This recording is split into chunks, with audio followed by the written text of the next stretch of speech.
Hello,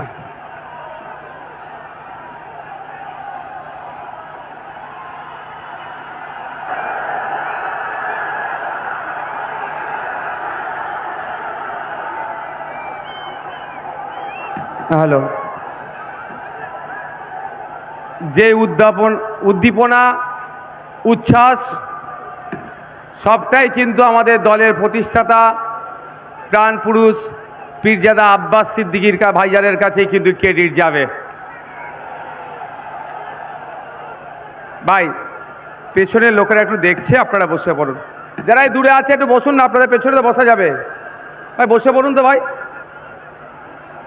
বসুন। ওখানে যারা আছেন আমার সোজা যারা আছেন বসুন, যা আছে বসে যান তো ভাই। আমাকে ওই মাইকটা দেন।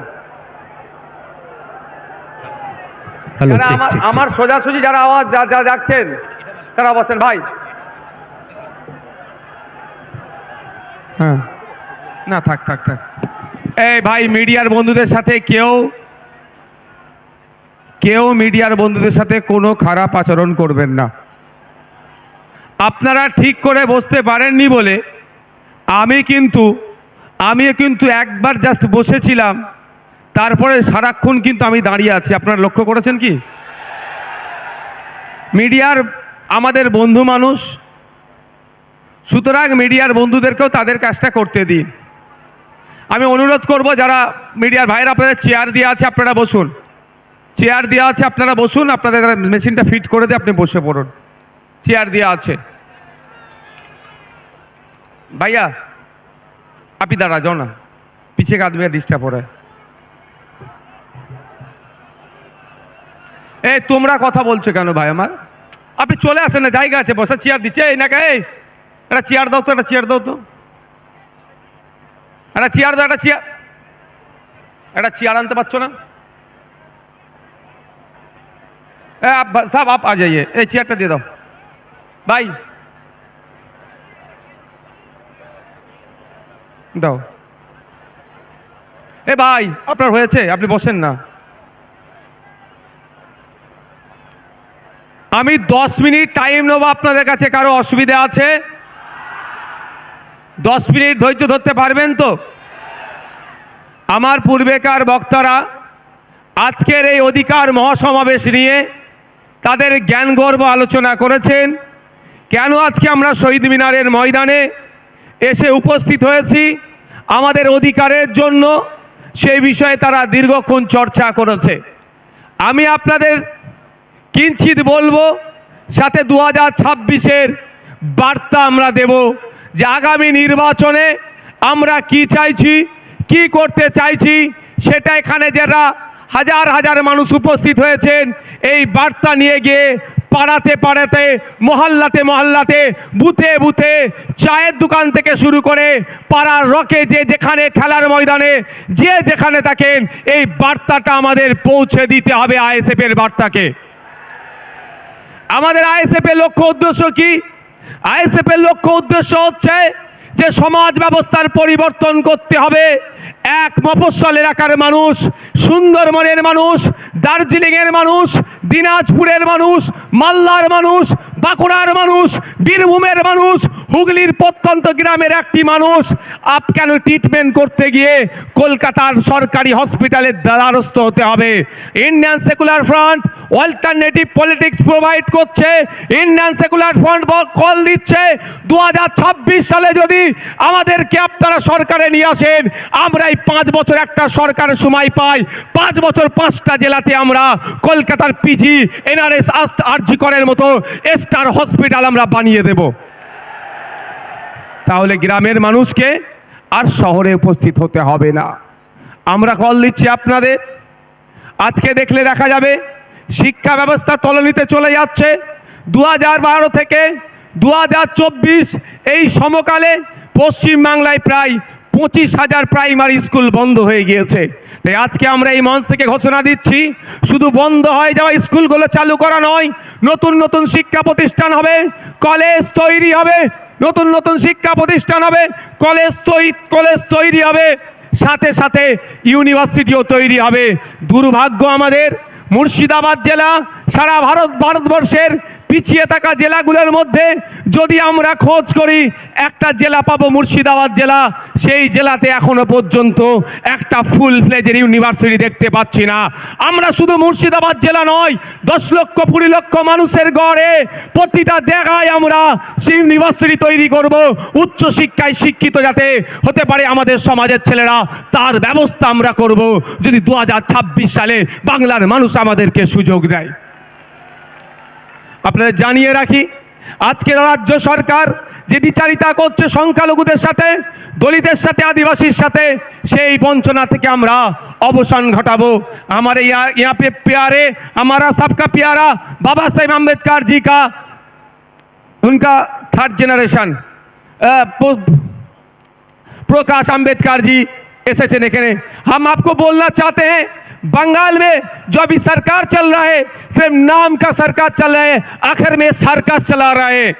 क्योंकि यहाँ पे 100 पॉइंट रोस्टर के अनुसार से 22% दलित को जॉब मिलना चाहिए, लेकिन ऑफिशियल ये लोग 22% दलित को जॉब दे रहा है, लेकिन उसमें से 10% असली दलित नहीं है। फेक सर्टिफिकेट डाल के दलित का जहाँ है ये सरकार छीनना चाहते हैं।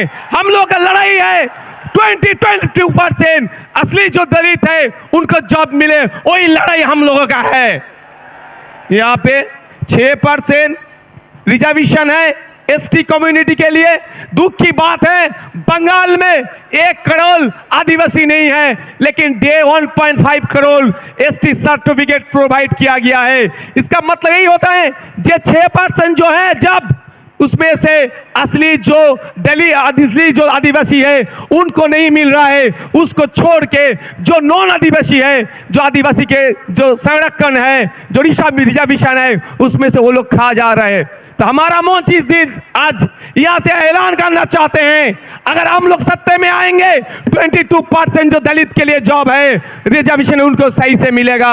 6% जो आदिवासी के हैं वो मिलेगा। साथ में रंगनाथ मिश्रा जी का जो कमीशन है, बैकवर्ड क्लास का जो माइनॉरिटी मुस्लिम है उनका जो 10% देने के लिए बोला है, हम लोग देंगे।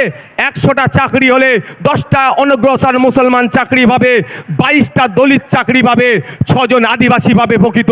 এর ব্যবস্থা আমরা করব যদি 2026 সালে আমাদেরকে নিয়ে আসা হয়, আমরা করব। আমরা এই মঞ্চ থেকে কি বলছি, আমাদের অধিকার পরিযায়ী শ্রমিকের অধিকার। Inter state migrant labours act 1979 কেন্দ্র সরকারের আইন, এই মাইগ্রেন্ট লেবারদের এই যারা নানান রকম অত্যাচার অনাচার হচ্ছে এইগুলো বন্ধের জন্য। কিন্তু দুর্ভাগ্য আজকে এখানে যারা উপস্থিত হয়েছেন মুর্শিদাবাদ, মালদা, দিনাজপুর রাজ্যের বিভিন্ন জায়গা থেকে এসেছেন, যাদের অনেকের বাড়ির লেবার ছেলেরা মাইগ্রেন্ট লেবার হয়ে ভিন্ন রাজ্যে কাজ করছেন, আপনাদেরকে জানানো হয়নি inter state migrant labour act 1979টা কি। ওখানে প্রত্যেকটা যে মাইগ্রেন্ট লেবার আছে তার অধিকার সুরক্ষিত আছে, কিন্তু দুর্ভাগ্য আমাদের ওই আইন বইয়ের পাতাতে সুরক্ষিত আছে, বাস্তবে কিন্তু আমার শ্রমিকরা সুরক্ষিত নয়। তাই আপনাদের বলবো, যদি আপনারা আমাদেরকে সুযোগ দেন 2026-এর জন্য, শুধু আপনারা নয়, আপনারা আজকে বাড়ি যাবেন, বাড়ি গিয়ে মহল্লাতে, ক্লাবে, মাঠে, ময়দানে, হাটে বাজারে, যে বাসে ঘাটে যেখানেই যাবেন, একটাই কথা যে আইএসএফকে বা সুযোগ দেওয়া হোক। আইএসএফ এই চোর ডাকাত গুন্ডা মস্তানগুলোকে সরিয়ে দিয়ে সুষ্ঠু সমাজ ব্যবস্থা নিয়ে আসবে, যে এই সমাজ ব্যবস্থায় সরকারি কর্মচারীরা তার হকের দিয়ে পাবে কেন্দ্রীয় সমাহারে, যে সমাজ ব্যবস্থায় শূন্য পদগুলো পূরণ হবে, বেকারত্ব দূরে সরানো হবে, যেই সমাজ ব্যবস্থায় আনিসের বিচার হবে, তামান্নার বিচার হবে, তিলোত্তমার বিচার হবে, যে সমাজ ব্যবস্থায় নারীরা তার অধিকার পাবে, যে সমাজ ব্যবস্থায় কৃষক তার উৎপাদিত ফসলের দাম পাবে, যে সমাজ ব্যবস্থায় আমি আপনি মেহনত করছি, আমার আপনার শ্রমের মূল্যায়ন হচ্ছে না, এই শ্রমের মূল্যায়ন হবে, মিনিমাম ওয়েজেসটা আমরা বাড়াবার ব্যবস্থা করব। যে এই সমাজ ব্যবস্থায় নারীদের হাতে শুধু 1000-1200 টাকা তুলে দেওয়া নয়, নারীদেরকে ক্ষমতায়ন করতে গেলে আমরা মনে করি কম করে 5000 টাকার ব্যবস্থা করতে হবে, সেই সমাজ ব্যবস্থা আমরা নিয়ে আসবো। তবে হ্যাঁ, 5,000 টাকা দেওয়ার সাথে সাথে রাজ্য কিছু কাজ বুঝে নেবে। এই সুষ্ঠু সমাজ ব্যবস্থা আনবো যেখানে বর্ণগত, জাতিগত, ধর্মগত, নারী পুরুষের কোনো ভেদাভেদ থাকবে না, যেখানে সবাই আমরা মানুষ, আমাদের সামাজিক পরিচয় আমরা যেটা সেটা নিয়ে মাথা তুলে বেঁচে থাকবো। সেই সমাজ ব্যবস্থা নিয়ে আসবো। বাংলার মানুষ যদি 2026 লোক বিধানসভা নির্বাচনে আমাদেরকে সুযোগ দেয়, তবে আপনাদের উপস্থিতি প্রমাণ করে দিচ্ছে যে বাংলার অলিতে গলিতে ইন্ডিয়ান সেকুলার ফ্রন্টের যে জয় জয়কার হবে, সেটার আপনাদের উপস্থিতি আজকে কিন্তু প্রমাণ করে দিচ্ছে। আপনারা মাঠে যারা আছেন, আপনারা হয়তো বাইরে যেতে পারছেন না। আমি তো একটার পরে এখানে এসেছি, আমি বাইরের অবস্থাটাও একটু ঘুরে ঘুরে দেখছিলাম। আপনারা এখানে যেরকম মানুষ আছেন এর কয়েক গুণ বেশি মানুষ বাইরে শুধু ঘুরছে, জায়গা পাচ্ছে না বলে। আপনাদের ঘোষণা অনুযায়ী আমি গত বছর ঘোষণা দিয়েছিলাম, আমরা বলেছিলাম আমরা চেষ্টা করব কলকাতায় ব্রিগেডে করা, কিন্তু আমরা যখন অ্যাপ্লিকেশন করেছি আমাদেরকে জানানো হয়েছে এই সময় এই আর্মিদের কোনো একটা ট্রেনিং চলছে, সেই মার্চ মাস পর্যন্ত ব্রিগেড ময়দান দেওয়া যাবে না। সুতরাং আমরা সেখানে ওই জন্য বুক করতে পারিনি, ফলে আমরা এখানে বুক করেছি। তবে আপনারা সাথ দিলে শুধু ভাঙড় থেকে নয়, রাজ্যের বিভিন্ন প্রান্ত থেকে 2026 বিধানসভায় ডবল ডিজিটের বিধায়ক ইন্ডিয়ান সেকুলার ফ্রন্ট পাচ্ছে। তারপরে আমরা আশা করব এবং আর্মিদের ট্রেনিং কখন আছে সেটাও প্রয়োজনে দেখে নেব। তার ট্রেনিংয়ের ফাঁকে বা ট্রেনিংয়ের পরেই আপনাদের সাথ নিয়ে আবার আপনাদেরকে নিয়ে কলকাতায় আমরা ব্রিগেড ময়দান ভরাবো অধিকারের জন্য। বন্ধুগণ, আজকের এই অধিকার সবাই বিভিন্ন বিষয় ছিল, অনেকে চর্চা করেছে। আমি টু দ্য পয়েন্ট এসআইআর নিয়ে একটু বলতে চাই। আপনারা কারা শুনতে চান একটু হাত তুলে দেখান তো। এটা হাতটা তুলে রাখুন, হাতটা একটু তুলে রাখবেন। অসুবিধা হচ্ছে না তো কারো? অসুবিধা হচ্ছে না তো? ইভিএম মেশিনের সামনে গিয়ে খাম চিহ্নটা দেখবো, আর যেখানে খাম চিহ্ন থাকবে না আমাদের নেতৃত্বরা যেটা বলবেন সেখানে আমরা অন্য কোনো বুদামে হাত দেওয়ার দরকার নাই। আমি এসআইআর নিয়ে গুটি কয়েক কথা বলবো বলে আমি বক্তব্য শেষ করে দেবো। আমি কথা দিয়েছিলাম শীতকালের বেলা সকাল সকাল আসুন, সকাল সকাল ছেড়ে দেবো, কথা দিয়েছিলাম তো। আমি আপনাদের এসআইআর নিয়ে বলছি, এই একদম মাথায় ঢুকিয়ে নিন। এই এসআইআর যে সমস্যা তৈরি হয়েছে, এই সমস্যা তৈরির পেছনে দুটো রাজনৈতিক দল সম্পূর্ণভাবে দায়ী। তৃণমূল বিজেপি মিলে এসআইআর নামক সমস্যাটাকে তৈরি করছে ইলেকশন কমিশন অফ ইন্ডিয়াকে সামনে রেখে।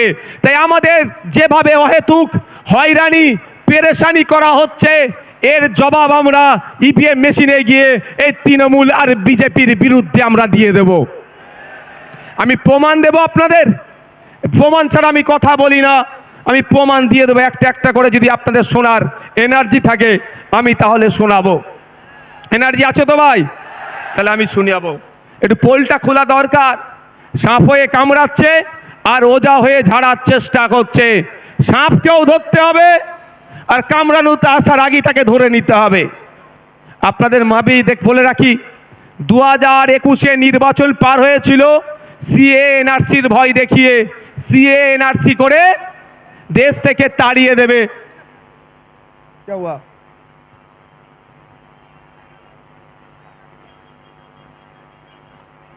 সংগ্রামী যৌথ মঞ্চে যে মঞ্চ আছে তার উপরে ছেলেরা উঠে গেছে, না ভাইয়া ভাই, এই উপরে যারা উঠেছে না ভাই যাও, একদম একদম নেমে যাও। এটা অনৈতিক কাজ, নেমে পড়ো চাল থেকে। শোনেন ভাই, এদিকে দেখান। 2021 সালে নির্বাচন কি দেখিয়ে পার হয়েছিল? বিজেপি বলেছিল এসআইআর করে তাড়িয়ে দেবো, এই বিজেপি বলেছে এনআরসি সিএ করে তাড়িয়ে দেবো। আর মমতা ব্যানার্জির দলেরা কি বলেছিল? যে তাড়াতে পারবে না, আমরা আছি। এখন বলুন, এই 2026-এ নির্বাচন আসছে, এসআইআর করে ভোটাধিকার কেড়ে নেবো গল্প শোনাচ্ছে শুভেন্দু অধিকারী, আর মমতা ব্যানার্জি ফিক ফিক করে এসে বলছে আমি থাকতে এসআইআর হতে দেব না। অলরেডি কাগজ নিয়ে আপনাকে আমাকে ছুটাছুটি করতে হচ্ছে। আমার নামও নোটিশ এসে গিয়েছে। নোবেল জয়ী বিখ্যাত মানুষ অমর্ত্য সেন্সারের নামেও অপদার্থ কমিশন নোটিশ পাঠিয়েছে এই বিজেপি তৃণমূলের পাল্লায় পড়ে। শুধু তাই নয়, স্বাধীনতা সংগ্রামী মুক্তিযোদ্ধা বীর ভারতবর্ষের অন্যতম শ্রেষ্ঠ আইকনিক ব্যক্তি, তার নাম নেতাজি সুভাষচন্দ্র বোস। নেতাজি সুভাষচন্দ্র স্যারের পরিবারকেও এই নোটিশ পাঠিয়েছে। তাই আপনাদের বলবো 2026-এর বৈতরণী পার করার জন্য তৃণমূল আর বিজেপি এসআইআর নামক এই সমস্যাটার অবতরণ করেছে। তাই আপনাদের বলবো এই সমস্যাতে অহেতুক হয়রানি করার চেষ্টা হচ্ছে, তবে আপনি আতঙ্কিত হবেন না। দিন দেওয়ানে বলেছিলাম স্বচ্ছ এসআইআর করলে সহযোগিতা করব, আজকেও বলছি স্বচ্ছ এসআইআর মিন্স ভোটার লিস্ট স্বচ্ছ হোক, মৃত ভোটারের নাম বাদ যাবে, একাধিক জায়গায় ভোটার লিস্টে নাম উঠেছে বাদ যাবে, যার অস্তিত্ব নেই সেই ভোটারের নাম বাদ যাবে, প্রয়োজনে আমরা সহযোগিতা করব।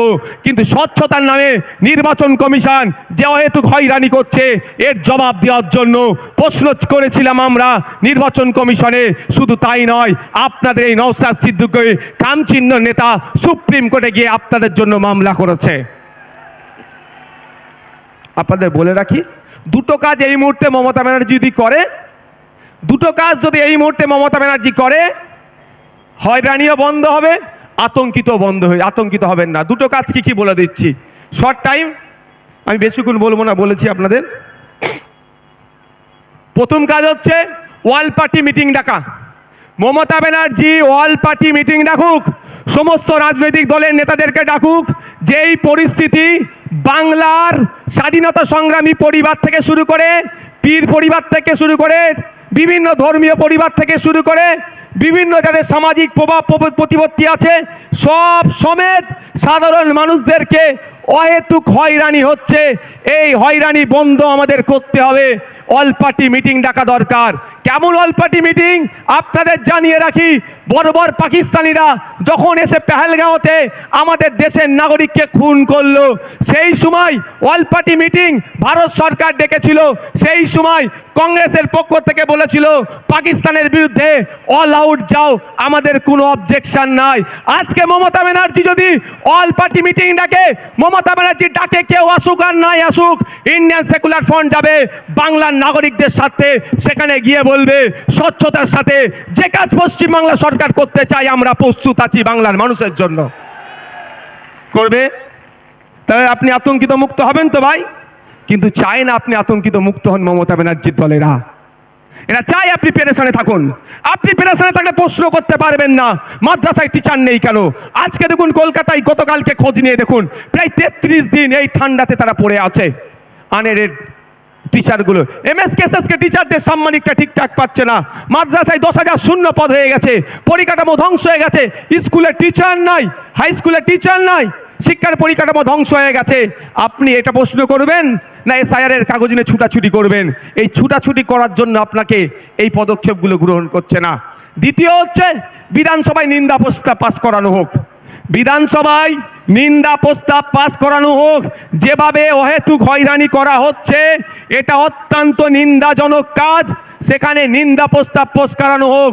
সেই নিন্দা প্রস্তাবের কপিটা ইলেকশন কমিশন অফ ইন্ডিয়াকে দিক, আর যে সরকার একটা মামলা করুক সেই মামলাতে কপিটা অ্যাটাচ করে দিক। নিশ্চিতভাবে সুপ্রিম কোর্ট এটার প্রতি বিবেচনা করবে, কারণ বিধানসভার মধ্যে নিন্দা প্রস্তাব পাস করানো মানে পুরো পশ্চিমবাংলার মানুষ এটাকে নিন্দা করছে, এই অহেতুক হয়রানিকে। এটা করবে মমতা ব্যানার্জি সরকার? আওয়াজ দিন একটু। কেন করবে না? পেরেশান তো হচ্ছে দলিত, সব থেকে বেশি পেরেশানি হচ্ছে মুসলমান, তারপরে দলিত, তারপরে আদিবাসী। তাই মুসলমানকে তো মানুষ মনে করে না, শুধু ভোটার মনে করে, আর ক্যাপটিভ ভোট ব্যাংক হিসাবে রাখতে চায়। তাই আপনাদের বলবো দিকে দিকে আওয়াজ তুলতে হবে, বলতে হবে ইমিডিয়েট পশ্চিমবাংলা সরকারকে এ দুটো কাজ করা দরকার। এক, অল পার্টি মিটিং ডাকা, দ্বিতীয় হচ্ছে বিধানসভায় নিন্দা প্রস্তাব পাস করানো।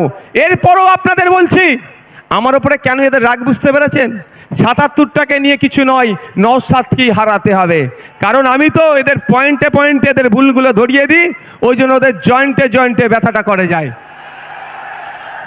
আমি তো বলছি আপনাকে, দেখবেন যাদের বাড়ি ফর্ম গেছে, ফর্মের সাথে আর একটা এক্সট্রা এই হিয়ারিংয়ের নোটিশ গেছে, হিয়ারিংয়ের নোটিশের সাথে আর একটা কাগজ গিয়েছে। সেই হিয়ারিংয়ের নোটিশের সাথে একটা যে কাগজ গিয়েছে সেখানে 13টা ডকুমেন্টসের কথা বলা হচ্ছে।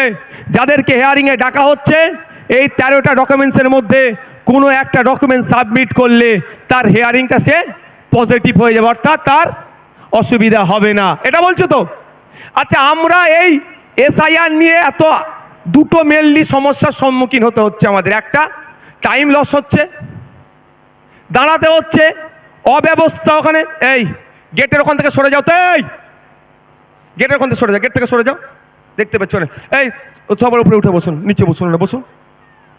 দুটো জিনিস হচ্ছে তো ভাই। একটা কি, আমার অযথা টাইম দিতে হচ্ছে, ওখানে অব্যবস্থা, ওখানে ঠিকঠাক ব্যবস্থা আমরা পাচ্ছি না, ঘন্টার পর ঘন্টা লাইনে গিয়ে দাঁড়াতে হচ্ছে। দ্বিতীয় হচ্ছে আমি আতঙ্কিত, তাই তো ভাই, যে আমার কি হবে। কিন্তু এই 13টা ডকুমেন্টসের মধ্যে যদি কারো একটা ডকুমেন্টস থাকে, সে আতঙ্ক মুক্ত। আমি ঠিক কথা বলছি তো ভাই? আমি ভাই আতঙ্কিত নই আমার হাতে নোটিশ পাঠিয়েছে বলে। কেন বলুন তো? আর্টিকেল 326, আমার ভোটদানের স্বাধীনতা। 18 বছরের ঊর্ধ্বে হলে আমি ভোট দিতে পারবো, আমি ভারতীয় নাগরিক। আমার এটা কেউ কেড়ে নিতে পারবে না। কারো আশীর্বাদে যেমন কেউ অন্যায়ভাবে রাখতে পারবে না, কারো অভিশাপে কেউ অন্যায়ভাবে কেড়ে নিতে পারবে না।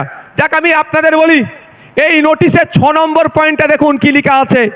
6 নম্বর বলা হচ্ছে, রাজ্যের উপযুক্ত কর্তৃপক্ষ প্রদত্ত স্থায়ী বসবাসের প্রমাণপত্র বা শংসাপত্র, অর্থাৎ পশ্চিমবাংলা সরকার তার কর্তৃপক্ষকে দিয়ে আপনার হাতে যদি রেসিডেন্স সার্টিফিকেট তুলে দেয়, তাহলে আপনি হিয়ারিংয়ের নোটিশে গিয়ে ওটা দিলেই আপনি হিয়ারিং, আপনার কোনো আর চিন্তার কারণ থাকবে না। কিন্তু সরকার একবারও এটা দেবে বলেছে? একবারও বলেছে যে তোমরা হয়রানি হয়ে না, তোমরা আতঙ্কিত হয়ে না, আমি তোমাদের সরকার, যে আমি তোমাদের ব্যবস্থা করে দেবো। তাই আপনাদের বলি, আপনারা 2021 সালে অনেকে ভাঙড় ছাড়া, অনেকে কি হবে না হবে ভেবে ভোট দিবার ইচ্ছা গেলেও ভোট দেননি। কিন্তু আপনাদের বলছি, আজকে যদি এটা সংযুক্ত মোর্চার সরকার চলতো, তাহলে এই হয়রানি হতো না। তারপরেও যদি হয়রানি করার চেষ্টা করতো, আমরা বাড়িতে বাড়িতে এই রেসিডেন্স সার্টিফিকেটটা তৈরি করে পৌঁছে দিতাম। বাড়িতে থাকো, তোমার বাড়িতে আমরা কাগজ পৌঁছে দেবো। রাজ্য সরকার চাইলে যেভাবে দুয়ারে সরকার করছে, সেরকম বাড়িতে সরকার পৌঁছে দিতে পারতো, খামে ভরে, এনাও তোমার রেসিডেন্স সার্টিফিকেট, যাও তুমি গিয়ে হিয়ারিং এর টেবিলে দাও, তোমার হিয়ারিং পাস হয়ে যাবে, তোমার ভয় নেই। এটা করেছে রাজ্য সরকার, এটা জানতে হবে। আমি প্রথমেই বলি, শুভেন্দু অধিকারী আমাকে আপনাকে ভোটাধিকার কেড়ে নেওয়ার চক্রান্ত করছে। চক্রান্ত করলে চক্রান্তের জবাব দিতে হবে তো। কেউ যদি বুনো হোল হয়, তাহলে বাঘা তেঁতুল হতে হবে তো ভাই। তো বাঘা তেঁতুলের ভূমিকা দেখতে পাচ্ছি না। তারপরে চলে আসুন 10 নম্বর পয়েন্টে বলছে, রাজ্য স্থানীয় কর্তৃপক্ষের দ্বারা তৈরি পারিবারিক রেজিস্টার্ড, রাজ্য বা স্থানীয় কর্তৃপক্ষের দ্বারা তৈরি পারিবারিক রেজিস্টার্ড। 2011 সালে আইসিডিএস কর্মীদের দিয়ে তথ্য তোলা হয়েছিল, এই পারিবারিক রেজিস্টার্ড সেখানে আছে। এই তথ্যটা উঠে প্রথমে গিয়েছিল পঞ্চায়েতে, পঞ্চায়েত থেকে রাজ্যে গিয়েছিল। তাহলে আপনারা বলুন, এই তথ্যটা অলরেডি প্রতিটা পঞ্চায়েতে আছে। এই 10 নম্বর পয়েন্টটা যেটা চেয়েছে, এর উত্তর, অর্থাৎ এই যে কাগজ চেয়েছে, এই কাগজটা প্রতিটা পঞ্চায়েতে আছে।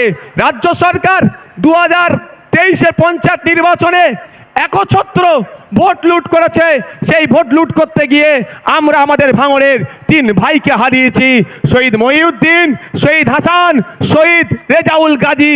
3 জনকে হারিয়েছি। শুধু নয়, সারা রাজ্যে আমাদের কর্মীদের অত্যাচার করে, তারা অবৈধ পন্থা অবলম্বন করে আজকে তারা পঞ্চায়েতের ক্ষমতায় বসে আছে, পঞ্চায়েত চালাচ্ছে। সেই পঞ্চায়েতের মাধ্যমেই যদি প্রতিটা বাড়িতে বাড়িতে এই তথ্যটা 10 নম্বর যে পয়েন্ট আছে, পারিবারিক রেজিস্টার যদি পৌঁছে দেয়, ওটা নিয়ে আপনি যখনই হিয়ারিংয়ের টেবিলে যাবেন, আপনাকে অফিসার আর কিছু দ্বিতীয় প্রশ্ন করার সুযোগ পাবে না। ওটা জমা দেবেন, জমা দেওয়ার পরে আপনার হিয়ারিং কমপ্লিট হয়ে যাবে। তাহলে আতঙ্ক মুক্ত হবে না ভাই? তো রাজ্য সরকার চাইলে আপনার আতঙ্ক মুক্ত করতে পারে এই দুটো ডকুমেন্টস দিয়ে, কিন্তু রাজ্য সরকার তো আতঙ্ক মুক্ত চাইছে না। যদি আতঙ্ক মুক্ত চাইতো, কুরআন শরীফকে নিয়ে যে অসীম সরকার কুভাষায় কথা বলেছে তাকে ধরে এতক্ষণ জেলের মধ্যে রাখতো, পুলিশ সুমোটো করতো, তার বিরুদ্ধে ব্যবস্থা নিয়ে এত দূরের কথা প্রায় 900 মতো অভিযোগ জমা পড়েছে, এখনো একটাও এফআইআর হিসাবে ট্রিট করেনি এই রাজ্য সরকার। তার মানে বোঝা যাচ্ছে আপনাকে আমাকে কি নজরে রাখে। তবে রাজ্য সরকার এফআইআর হিসাবে ট্রিট করেনি বলে ভাঙড়ের বিধায়ক নওশাদ সিদ্দিকী চুপ থাকবে না। আমি কোর্টে যাচ্ছি 156 সাব ক্লাস 3 দিয়ে আমি কোর্ট থেকে মামলা করছি অসীম সরকারের বিরুদ্ধে। কিন্তু প্রশ্ন এটা, আপনারা বাংলার মানুষ, সংখ্যাগরিষ্ঠ মানুষ ভোট দিয়ে সরকার তৈরি করলো, আবার সংখ্যাগরিষ্ঠ মানুষকে রাস্তায় নামতে হবে কেন আমার এসআইআর এর বাঁচানোর জন্য? তাহলে সরকারের কাজটা কি? আমি সরকার তৈরি করেছি, আমার বিপদে আপদে, আমার সুবিধা অসুবিধাতে আমার পাশে থাকবে, তার পরিবর্তে আমাকে আরো ঠেলে দিচ্ছে বিপদের দিকে। তাই আপনাদের বলবো, আসলেই কি তৃণমূল কংগ্রেস এসআইআর থেকে আপনাদের নিস্তার দেবে মনে হচ্ছে? ওয়াকাফ খেয়েছে জানেন তো নাকি? ওয়াকাফটা যেমন আমি আছি হবে না, আমি থাকতে হবে না, টুক করে রাত্রে কি বললো? ওয়াকাফ মেনে নিল, এটাও মিলিয়ে নেবেন। এসআইআর উনি বেঁচে থাকতে হবেন না বলছেন, বলতে বলতে শেষ দিন আপনাকে তো ডুবিয়ে দিতে পারে। তাই বলছি আপনাদের, আপনার লড়াই আপনাকে লড়ে নিতে হবে, আমার লড়াই আমাদেরকে লড়ে নিতে হবে। তাই ওদের কথা, মমতা ব্যানার্জির কথাই ভরসা করে লাভ হবে না, আমাদেরকে আওয়াজ তুলতে হবে যে ইমিডিয়েট যে পঞ্চায়েতে পারিবারিক রেজিস্টার যে সার্টিফিকেট আছে সেইগুলো যাদের নামে হেয়ারিং এসছে, তাই hearing already supreme court order দিয়েছে, যাদেরকে হেয়ারিং ইস্যু করা হচ্ছে তাদের লিস্ট কি করো, পাবলিশ করো। সেই লিস্ট দেখে দেখে পঞ্চায়েতেই পাবলিশ করার কথা বলা হয়েছে, প্রতিটা পঞ্চায়েতে সেই লিস্ট দেখে পাবলিশ করে আমাকে পাবলিশ যেটা হবে আমার বাড়িতে কাগজ পৌঁছে দেওয়া হোক। এই আওয়াজটা আমরা তুলবো তো নাকি গো? তুলতে হবে তো নাকি? ঝিম মেরে গেলে হবে? আর 5 মিনিট বলবো, অসুবিধা আছে? আর এনার্জি আছে? কাদের এনার্জি আছে আর একবার দেখি তো। এনার্জি আছে তো? এনার্জি আছে তো? ফুল এনার্জি আছে? আর 5 মিনিট বলবো। মমতা ব্যানার্জি এই মুহূর্তে পশ্চিম বাংলার মুসলমানদেরকে সব থেকে বড় যে অভিশাপটা দিয়েছে তার নাম হচ্ছে ওবিসি নতুন সার্টিফিকেট। মমতা ব্যানার্জি প্রতিনিয়ত, তার দল বাঁচছেনি, প্রতিনিয়ত মুসলমান দলিত আদিবাসীদেরকে এক একটা করে অভিশাপ উপহার দেয়। তাই মুসলমান এখন সব থেকে বড় অভিশাপ যেটা পেয়েছে সেটার নাম হচ্ছে ওবিসি সার্টিফিকেট। এই ওবিসি সার্টিফিকেট নাম কা অস্তে থাকবে, ছিঁড়ে ফেলে দেওয়া, বাড়িতে রেখে দেওয়া আর সার্টিফিকেট রাখা একই হবে। কারণ কলে কৌশলে মুসলমানদের শুধু নাম কাস্তে সার্টিফিকেটটা রাখতে চাইছে। যেভাবে মেসিকে দেখতে আসলো, টিকিট কাটলো, বাড়িতে ঢুকলো, তারপরে কি হলো, আপনার স্টেডিয়ামে ঢুকলো, মেসিকে দেখতে পেল না। আপনার হাতে সার্টিফিকেট থাকবে, ফর্ম ফিল আপ করবেন, পরীক্ষায় বসবেন, রিটেনে পাস করবেন, ভাইভাতে গিয়ে ভাইবার পরে যখন লিস্ট বার হবে আপনি সংরক্ষিত কোটায় আর চাকরি পাবেন না। এই গ্যাড়াকলটা মমতা ব্যানার্জি সরকার করেছে, তৃণমূলের সরকার করেছে। তাই আপনাদের বলবো, এর বিরুদ্ধে আমাদের লড়াই করতে হবে। আমাদের লড়াই ফেক এসটি সার্টিফিকেটের বিরুদ্ধে।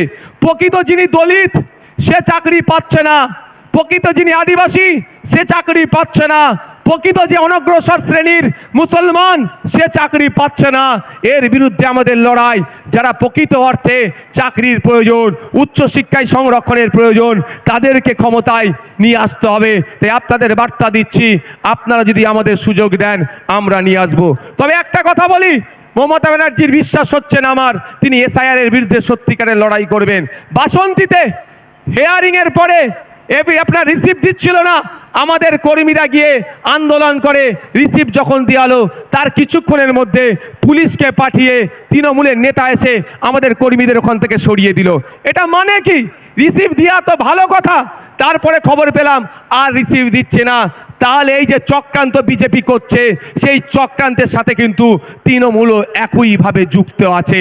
তাই এই চক্রান্তের জবাব আমাদেরকে গণতান্ত্রিক প্রক্রিয়া দিতে হবে। গতকালকে দেখছিলাম সিপিএমের এক সিনিয়র লিডারের মেরে মুখ টুক ফাটিয়ে দিয়েছে। অভিযোগটা কি, তার অপরাধটা কি, যে এসআইআর এর নামে যে অহেতুক নাগরিক হয়রানি হচ্ছে এর বন্ধের জন্য ডেপুটেশন দিতে গিয়েছিল। তাহলে নাগরিক হয়রানি বন্ধের জন্য ডেপুটেশন দিলে যদি অহেতুক পেরেশানি করে, এই তৃণমূল যদি আক্রমণ করে, প্রকৃত অর্থে তৃণমূল কি এর বিরুদ্ধে আছে? আজকের প্রোগ্রাম আমরা এবার একদম শেষের দিকে এসেছি।